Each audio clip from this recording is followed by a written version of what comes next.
Ce programme vous est offert par Illico Cash.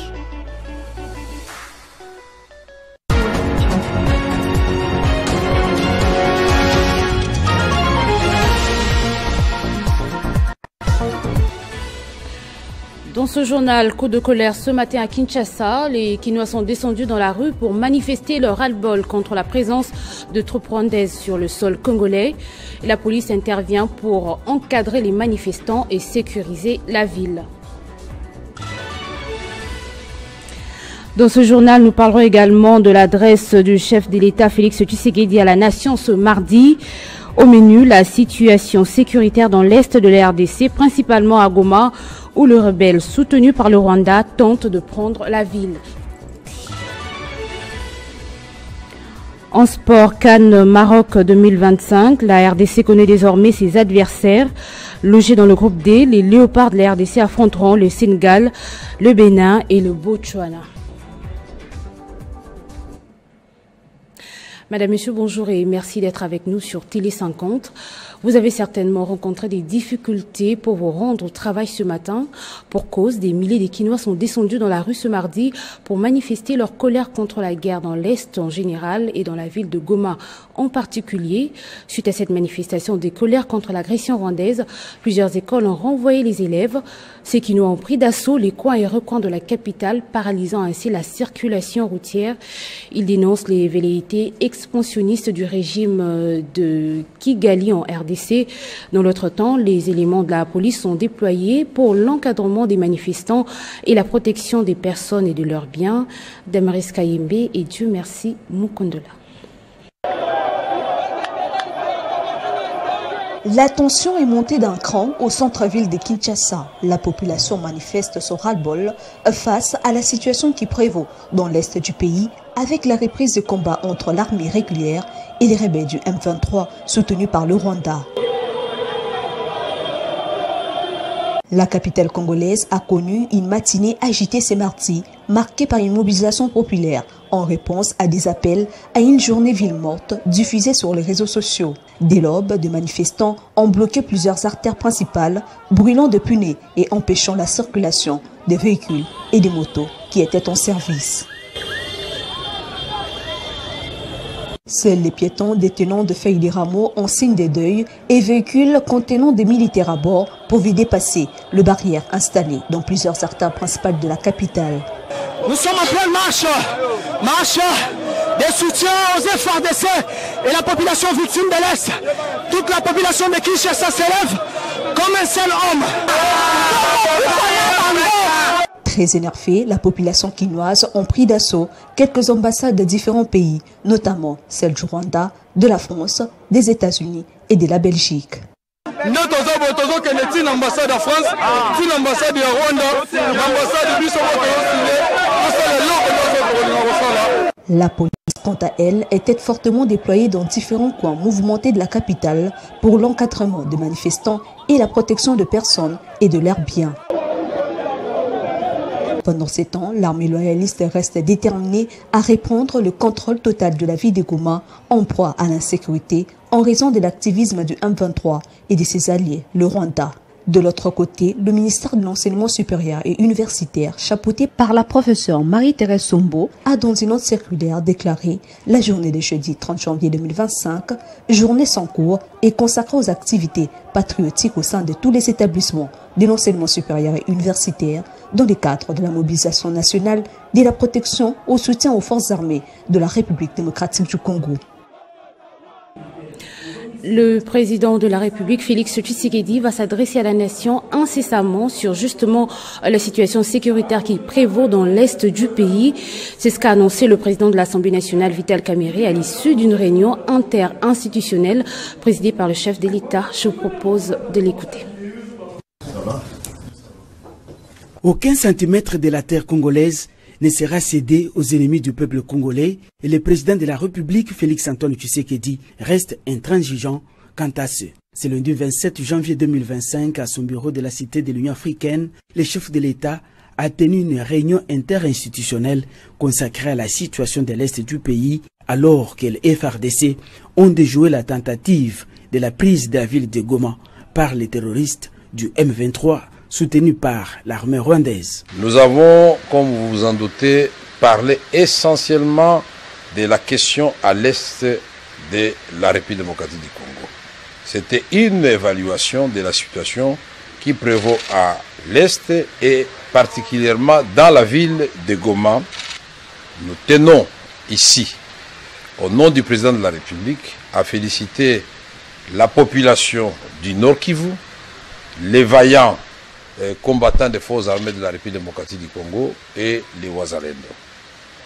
Nous avons exploré les voies et moyens pour, restaurer l'autorité de l'État au niveau de la province dans le Nord Kivu, qui doit continuer à être administré par l'autorité nommée par son Excellence Monsieur le Président de la République. Nous avons aussi relevé la question humanitaire. Comme vous le savez, il y a coupure d'électricité depuis près de 4 jours dans la ville de Goma et nous ne pouvons pas supporter cette situation de désastre humanitaire vis-à-vis de notre population. Nous avons aussi, avec le président de la République, exploré la voie des sorties des crises qui intègrent la question, le volet politique et le volet diplomatique. Et le contenu de ce plan de sortie des crises vous sera donné le moment venu.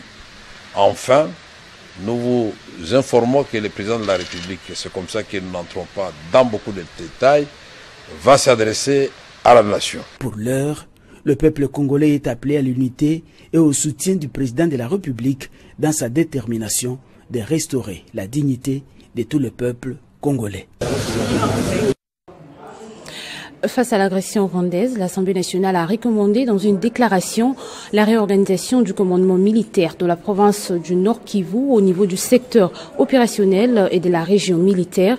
C'est ce qui ressort de la réunion du bureau de la Chambre basse du Parlement, élargie aux membres de la Commission de défense et sécurité de l'Assemblée nationale. Le bureau de l'Assemblée nationale de la République démocratique du Congo salue les efforts diplomatiques menés par le président de la République, Félix Antoine Tshisekedi Tshilombo, chef de l'État et commandant suprême de forces armées de la RDC, ayant abouti à la convocation en urgence de la réunion du Conseil de sécurité des Nations Unies tenue le dimanche 26 janvier 2025 pour examiner la situation sécuritaire en République démocratique du Congo. Le bureau de l'Assemblée nationale réitère son soutien au président de la République, commandant suprême de FARDC et de la police nationale congolaise, et est disposé à accompagner les efforts diplomatiques du président de la République. Le bureau de l'Assemblée nationale soutient les FARDC ainsi que les forces de défense volontaires et patriotiques, dit Wazalendo, qui continuent à se battre pour défendre l'intégrité nationale de notre pays. Le bureau de l'Assemblée nationale recommande la réorganisation du commandement militaire dans la province du Nord Kivu au niveau du secteur opérationnel et de la région militaire. Le bureau de l'Assemblée nationale appelle à une organisation politico-administrative de la province à partir de zones encore sous contrôle total de nos forces armées en attendant le retour au calme de la ville de Goma. Le bureau de l'Assemblée nationale demande la mise en place d'un couloir humanitaire pour assister la population et éviter un bain de sang dans la ville de Goma. Le bureau de l'Assemblée nationale salue la mobilisation de la population du Sud Kivu ce lundi 27 janvier 2025 en solidarité et en soutien à la population du Nord Kivu et appelle toute la population congolaise de soutenir les efforts du chef de l'État et de nos forces armées pour la défense de la patrie. Le bureau de l'Assemblée nationale souhaite que toutes les forces politiques et forces vives de la nation, confessions religieuses, société civile s'unissent autour du chef de l'État pour la défense de l'intégrité territoriale. Le bureau de l'Assemblée nationale demande en urgence le rétablissement de l'eau et de l'électricité dans la ville de Goma. Dans le même chapitre, le président du Sénat, Jean-Michel Sama Lukonde, a échangé avec les membres du bureau et groupes provinciaux des sénateurs du Nord et Sud Kivu. La paix et la sécurité dans l'Est de la RDC a été au menu des échanges. Tout en soutenant les forces armées de la République, les sénateurs réunis en urgence ont appelé la population à la vigilance face à la guerre médiatique que mène l'ennemi pour désinformer l'opinion publique.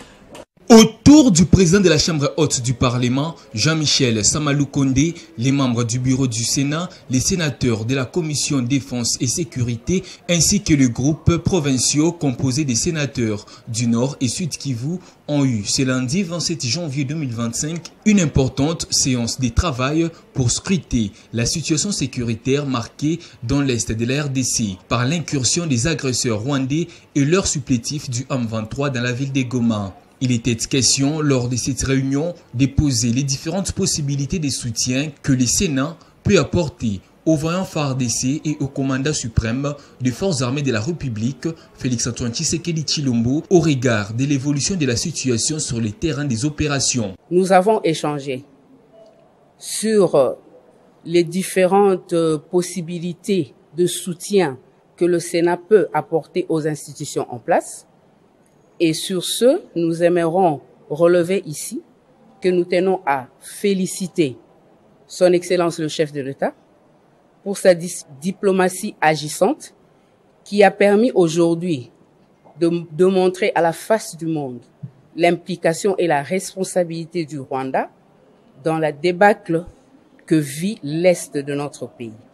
Le Sénat appelle la population à la vigilance face à la guerre médiatique où l'ennemi cherche à tout prix à désinformer l'opinion publique.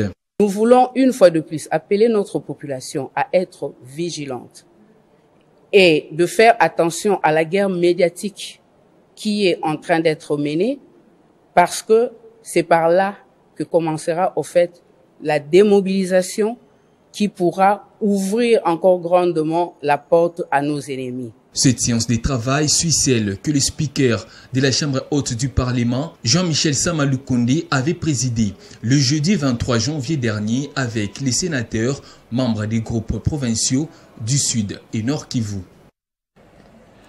Sachez que le Conseil de sécurité des Nations Unies va tenir une nouvelle réunion consacrée à la situation sécuritaire et humanitaire dans l'Est de la République démocratique du Congo, particulièrement à Goma, ce mardi à 20h, heure de Kinshasa. La présidence espère qu'au cours de cette deuxième réunion, en l'espace de 48 heures, que le Conseil de sécurité ira au-delà des condamnations face aux crimes de guerre et crimes contre l'humanité perpétrés par l'armée rwandaise à Goma. Et puis l'opposant et leader de la coalition Lamuka s'est lui aussi prononcé sur la situation sécuritaire à l'est du pays. Dans un communiqué, il a demandé au Conseil de sécurité de sanctionner le Rwanda avant de mobiliser la population pour une grande manifestation publique ce 1er février. Il réitère par ailleurs son appel à la cohésion nationale en invitant les pères spirituels à rassembler toutes les parties prenantes de toute urgence. Et tout à fait autre chose, désengorger les lieux de détention pour garantir une justice équitable pour tous. C'est l'ambition affichée lors du lancement officiel de la cartographie de lieux de détention dans la chefferie de Ngweshe, groupement de Kacheni à Kamanyola, une initiative portée par l'ONG Alerte Internationale à travers le projet Accès à la justice financé par le Royaume de Pays-Bas. Amani Joseph pour plus de détails. C'est dans la salle polyvalente de Kamanyola, à Walungu, que le ministre provincial de la Justice, Faustin Mayani Shindano, a au nom du gouverneur du Sud Kivu, le professeur Jean-Jacques Poros Sadiki, empêché présider la cérémonie marquant le lancement officiel de cette activité. Objectif visé, identifier les détenus en situation irrégulière pour leur permettre de recouvrer la liberté et accorder une assistance judiciaire aux plus vulnérables. Le deuxième objectif, c'est d'identifier les vulnérables parmi les détenus pour qui le projet peut accorder une assistance judiciaire gratuite. L'initiative ne s'arrête pas par là. Maître John Kazembe, chargé du projet Accès à la justice, a souligné l'importance d'inspecter les lieux de détention afin de détecter d'éventuels cachots clandestins et de mettre fin aux détentions arbitraires. tous ces citoyens, qu'ils soient congolais ou étrangers, qui sont ici au niveau de Kamanyola, mais en état de détention, eh bien, que leur situation soit connue. Voilà pourquoi, en collaboration avec le parquet général du Sud Kivu, avec les parquets des grandes instances de Kamituga, nous nous sommes déplacés jusqu'ici, d'abord pour identifier tous les lieux de détention, les cachots et amigos, connaître les personnes qui sont détenues, les conditions dans lesquelles elles sont détenues, connaître aussi les pourquoi de leur détention. Au point que s'il y a des personnes qui sont détenues de manière irrégulière, des personnes qui sont détenues pour des faits civils, rapidement les autorités compétentes, qui sont les magistrats, vont décider de leur libération immédiate. Accès à la justice est financé par le Royaume des Pays-Bas, couvrant une période de 4 ans. Le projet est mis en œuvre par les consortiums d'organisations internationales, notamment Alert International, IPEACE, Polo Institute. Il vise à promouvoir l'accès à la justice pour les populations plus vulnérables. De son côté, l'IGF a reçu une forte délégation de la Commission nationale des transparences et des responsabilités dans la gestion des finances publiques de la République démocratique du Congo pour une séance d'échange d'expériences. La dite délégation a été conduite par le président de la CNTR, Joseph Manafuafua. La rencontre a eu lieu dans l'enceinte du nouveau bâtiment de l'IGF et en présence de l'inspecteur général, chef de service de l'inspection générale des finances, Jules Lingueté, le président de la CNTR, Joseph Manafuafua, qui a conduit la délégation, s'est dit impressionné par le travail de l'IGF sous la direction de Jules Lingueté. Le président de la Commission nationale de transparence et de responsabilité dans la gestion des finances publiques de la République du Congo a par ailleurs apprécié la place qu'occupe l'inspection générale des finances en RDC et la puissance qui lui est accordée par le chef de l'État, Félix Antoine Tshisekedi. L'Afrique a du mal à décoller. Avec toutes les richesses que nous avons en Afrique, avec toutes ces populations jeunes, nous avons du mal à nous développer véritablement. Le mal, c'est la gouvernance. Et l'effort fourni par l'IGF de la RDC, c'est un effort considérable. Et par derrière, naturellement, il faut la volonté politique. Sans volonté politique, on ne peut pas y arriver. Et je vois qu'ici, elle s'exprime véritablement. Et c'est un modèle à prendre et à implémenter dans toute l'Afrique. L'inspecteur général des finances, chef de service de l'IGF, Jules Lingueté, s'est exprimé en ce terme. Nous avons eu à échanger avec plusieurs représentants des organes de contrôle de la République du Congo et les échanges étaient extrêmement intéressants pour l'inspection générale des finances. Voilà pourquoi nous avions souhaité aller en profondeur et c'est l'essence de la visite que nos hôtes sont venus faire ici à Kinshasa. Et il n'y a pas que eux qui voulaient savoir ce qui se passe chez nous. C'est nous aussi, nous avions voulu savoir ce qui se passe chez eux parce qu'il y a des choses que nous avons également à tirer de leur expérience, à améliorer ou à parfaire ou à faire avancer notre système de contrôle des finances publiques.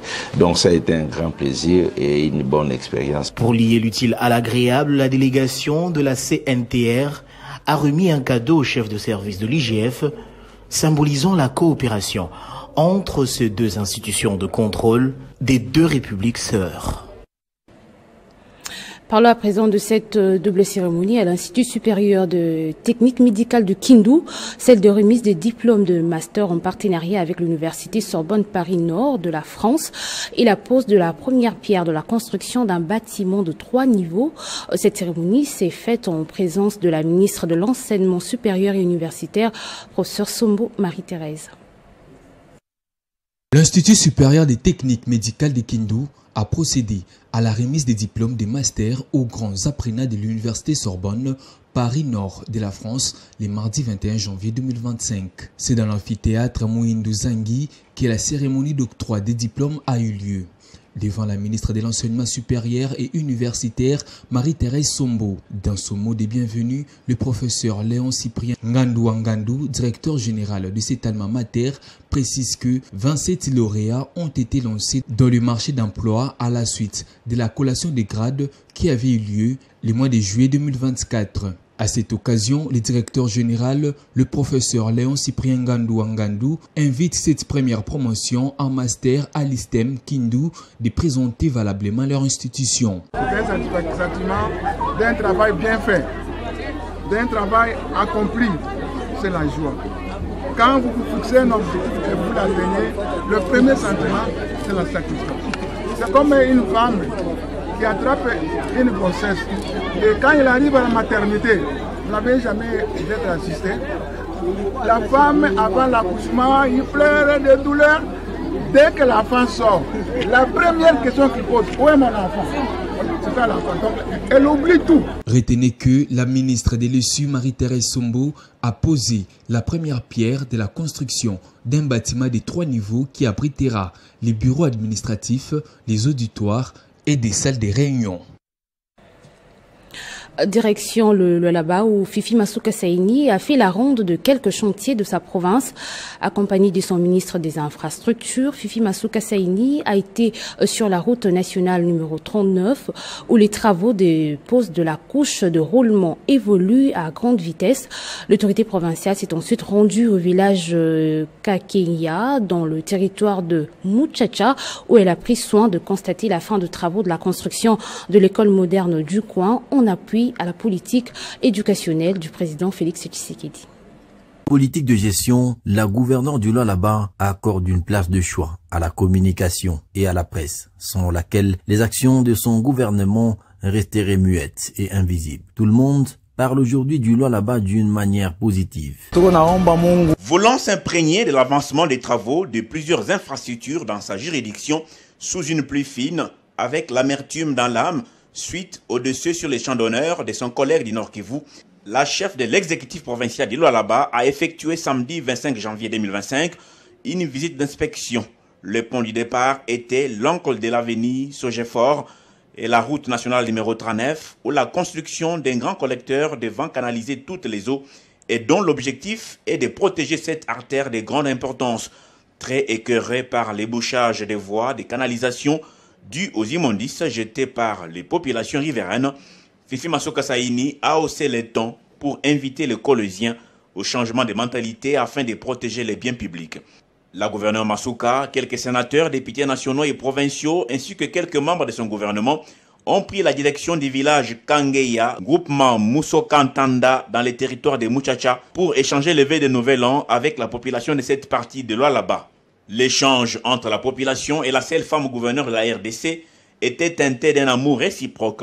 Masuka Saini a encore réitéré ses prières à l'éternel Dieu en faveur des compatriotes de la partie orientale du pays.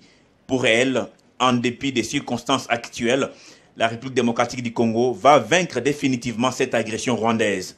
Elle a rendu hommage au chef de l'État, Félix Antoine Tshisekedi Tshilombo, pour la confiance renouvelée en elle, pour la transformation profonde de la province cobaltifère. Elle a également annoncé la mise en place de plusieurs projets à impact visible dans ces territoires. La gouverneure des provinces a visité l'école moderne de Kangeya, un projet initié par son gouvernement en appui à la politique éducationnelle de l'autorité. Elle était dans la direction, les salles de classe, les terrains de basket et handball. Cette structure scolaire est également dotée d'une clinique moderne. Construite au standard international, elle est complètement terminée et reflète la carrure d'une province dirigée par une véritable gouverneure des différences. Cette école moderne figure parmi les ouvrages que le président Tshisekedi va inaugurer dans les tout prochains jours. Sur le chemin de retour, Fifi Masuka Saini a inspecté les chantiers de la route de contournement ouest de 38 km pour les gros camions et dont la construction de la couche de base est quasiment terminée. Toujours au Lualaba, la gouverneure de province, Fifi Masuka Saini, a échangé le vœu de nouvel an avec l'équipe de communication de son cabinet et la représentation de l'ensemble des médias de sa juridiction. L'autorité provinciale a exhorté les chevaliers de la plume et du micro de la province cobaltifère à l'amour du travail. Politique de gestion, la gouverneure du Lualaba accorde une place de choix à la communication et à la presse, sans laquelle les actions de son gouvernement resteraient muettes et invisibles. Tout le monde parle aujourd'hui du Lualaba d'une manière positive. Tunaomba Mungu asaidie Mama Fifi Masuka, Mungu amwendeleshe mashiko, ampatie mashiko kumbele. Une province dont les échos ont franchi les frontières nationales grâce à sa spectaculaire transformation en un temps record, ce qui fait aujourd'hui la fierté de Fifi Masuka Saini. Mais derrière ce marketing communicationnel impactant se cachent des acteurs dévoués et animés par la passion de vendre à tout prix l'image positive de la province. Les hommes et femmes des médias, les attachés de presse de la gouverneure et les membres de la cellule de communication du gouvernorat. Ces héros dans l'ombre qui mettent à profit leur savoir-faire, rien que pour l'intérêt de la visibilité du Lualaba, ont été honorés par une cérémonie d'échange des vœux organisée ce vendredi 24 novembre dans l'enceinte du gouvernorat de province, au cours de laquelle l'autorité provinciale les a rendus un vibrant hommage. Bien avant cela, les invités de Fifi Masuka Saini ont résumé la grandeur de cœur de la femme qui dirige le Lualaba. Un moment inoubliable qui a donné l'occasion au conseiller en communication de la gouverneure Josué Muyumba Nyangé et aux représentants du directeur provincial de la communication empêché Jean Katunga Mwamba d'exprimer toute leur gratitude à l'autorité provinciale pour sa confiance placée en la presse et pour toutes les réalisations enregistrées depuis son accession à la tête de la province du Lualaba. On célèbre souvent les héros quand ils sont morts. Nous sommes en face d'une héroïne que nous devons chérir, que nous devons protéger. Même sentiment pour le collectif des attachés de presse qui, par le biais de leurs représentants, ont promis attachement indéfectible et loyauté envers celle qui incarne le changement et qui représente l'espoir du peuple lualabé. Et en sport, pour terminer, l'on connaît désormais les adversaires de la RDC à la CAN Maroc 2025. Logés dans le groupe D, les Léopards de la RDC affronteront le Sénégal, le Bénin et les Botswana, un groupe jugé abordable par nombreux d'analystes sportifs. On va prendre le rappel des titres.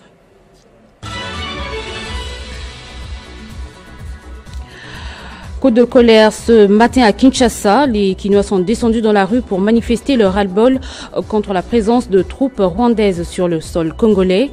La police intervient pour encadrer les manifestants et sécuriser la ville.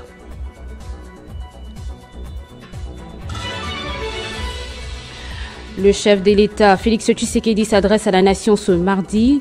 Au menu, la situation sécuritaire dans l'est de la RDC, principalement à Goma, où le rebelle soutenu par le Rwanda tente de prendre la ville. CAN Maroc 2025, la RDC connaît désormais ses adversaires. Logés dans le groupe D, les Léopards de la RDC affronteront le Sénégal, le Bénin et le Botswana.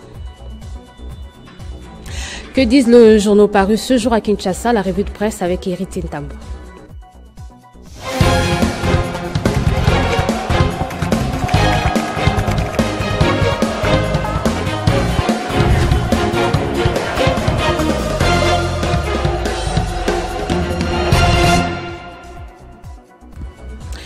Comme annoncé, Héritier Ntambo me rejoint de l'autre côté du plateau. Bonjour et bienvenue. Merci beaucoup, Joël Iselona. Salutations respectueuses à toutes ces personnes qui nous suivent de partout et nous sommes des cœurs avec les familles des Goma. Alors, votre premier sujet, crise sécuritaire dans l'Est du pays, que rapportent le journaux et sites d'information parus ce mardi. Eh bien, les sujets qui retient, le seul sujet d'ailleurs qui retient l'attention des journaux et sites d'information parus ce mardi à Kinshasa, c'est cette guerre du Rwanda. En effet, Radio Okapi nous annonce à travers son titre RDC, discours imminent de Félix Tshisekedi sur la situation sécuritaire dans l'Est. Selon ce média, c'est le président de l'Assemblée nationale, Vital Kamerhe, qui l'a révélé hier lundi à l'issue d'une réunion interinstitutionnelle présidée par le chef de l'État, Félix Tshisekedi. À en croire cet article de presse, Joël, les participants à cette réunion ont également exploré avec le président de la République les voies des sorties de crise qui intègre les volets politiques et diplomatiques. Abordant cette question, info.cd titre de son côté, RDC, Félix Tshisekedi annoncera un plan de sortie des crises face à l'agression dans l'Est. Selon les confrères qui citent Vital Kamerhe, président de l'Assemblée nationale, le plan de sortie des crises qui sera détaillé dans les prochains jours inclut des volets politiques et diplomatiques. Il s'inscrira, renchérit le média, dans une approche globale pour amener la paix et la stabilité dans l'Est de la République démocratique du Congo.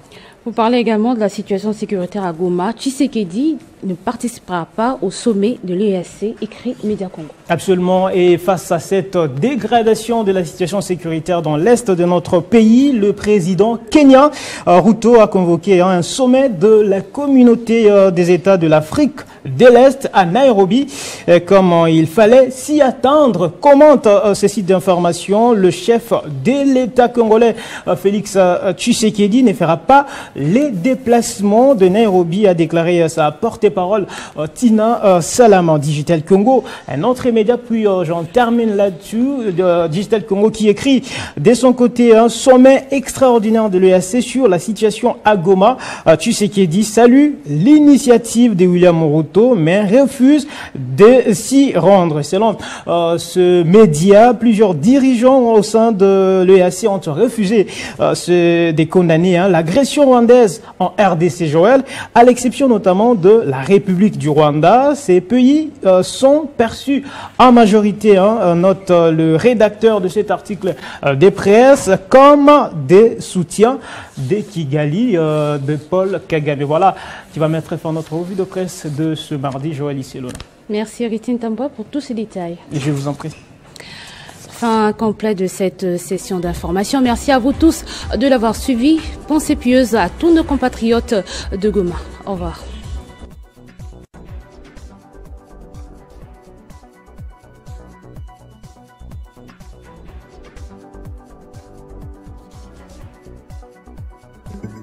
Retrouvez toute l'actualité en continu sur www.tele50.cd. Ce programme vous a été offert par Illico Cash.